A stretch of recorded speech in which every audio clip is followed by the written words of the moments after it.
Mumpung udah dekat-dekat lebaran dan gue yakin THR kalian bentar lagi pada cair, gue mau kasih rekomendasi jam tangan budget 50.000 sampai 500.000.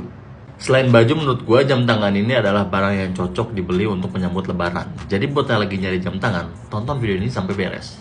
Yang pertama, di budget 50.000 sampai 100.000, gue rekomendasiin all jenis Kemei. Ya di harga segitu untuk kualitas, mesin, dan ketahanan, menurut gue Kemei itu adalah jam tangan yang layak untuk dibeli. Dibandingkan harga segitu, beli yang KW terus ketahuan palsunya, kan malu. Lo ambil aja seri apapun dari Kemei di harga segitu. Kalau ada Kemei di harga 200.000, jangan diambil.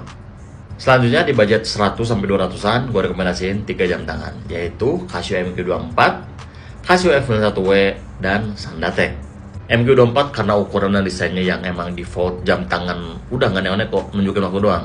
F91W karena histori dari jam tangan ini cukup bagus. Sandatek karena bentuk tank yang populer dan emang fenomenal jam tangan ini tuh. Lengkap ya, analog, digital, dan vintage look. Selanjutnya budget 200-300an, gue rekomendasiin 3 jam tangan lagi, yaitu Casio MTP V006L, terus Casio CA53W, dan M Column Romanteng. Gue suka MTP V006L karena numeralnya yang menggunakan Roman, kemudian ada day-date-nya juga. CA53W gue suka karena fitur kalkulator yang unik dan juga tampilannya yang geek banget.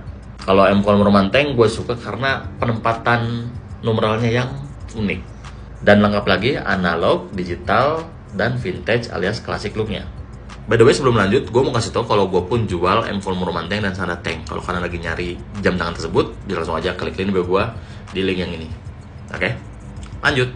Selanjutnya di budget 300-400 ribuan, gue mau rekomendasiin 2 jam tangan, yaitu Casio MTP 1320 dan Casio AE 1200. MTP 1320 ini cukup fenomenal, khususnya yang Tiffany ya, tahun lalu tuh.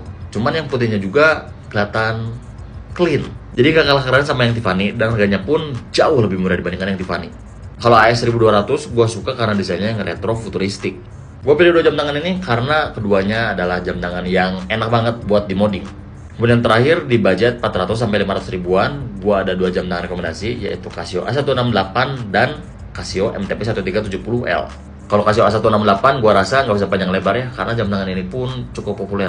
Bukan di Indo saja, Casio A168 ini pun sangat laris banget di luar negeri.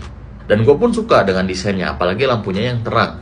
Kalau Casio MTP 1370L gue suka karena desainnya mirip banget dengan Rolex Day-Date.